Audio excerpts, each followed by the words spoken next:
Hi guys, so we're still at Trail Guide to the Body, this time at page 134. Now I'm going to be presenting distinguishing facts between the flexor and extensor groups of the forearm. Okay, so please look at the cross section of the right forearm here. It is that diagonal line dividing the flexors and extensor, as you can see here. Okay, so please look at the image. You can see here the brachioradialis, the flexors, the shaft of the ulnus here, and we have the extensors in this sequence here. Okay, so I'm going to be reading this area here. Okay, so before we isolate specific flexors and extensors, let us first determine the location of these two muscle groups. So the flexors and extensors of the hand and wrist are located in the forearm. In anatomical position, the flexors are located on the anterior or medial hairless, right? Remember I did a video, so oops, I'm sorry about that.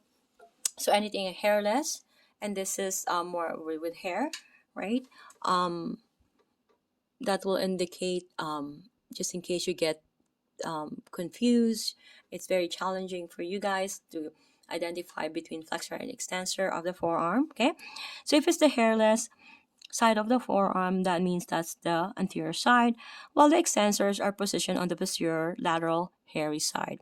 So the brachioradialis and shaft of the ulna can be used as a clear dividing lines between these muscle groups.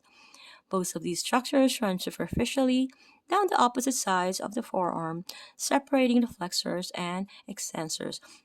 So for you guys to remember this, just remember they are the divorcers of the flexors and extensors. Okay, so have that in your notes, and you will always remember this.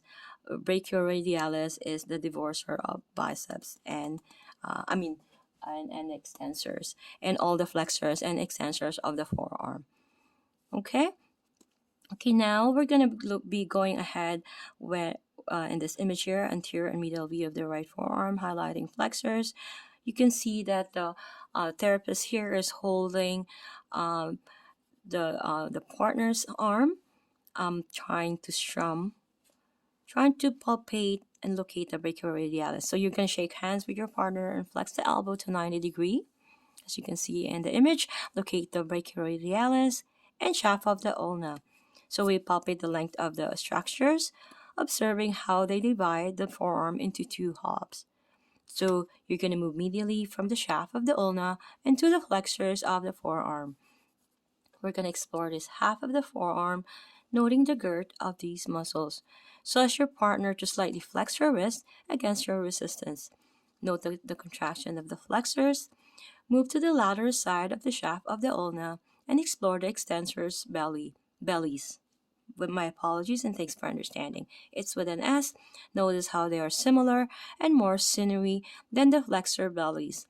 Ask your partner to extend her wrist against your resistance, feeling the extensors contract. So you're going to ask your question yourself this to confirm when your partner curls or flexes her wrist. Do the muscle on the hairless side of the forearm contract? Do the extensors contract when the hand moves in the opposite direction or in an extension position?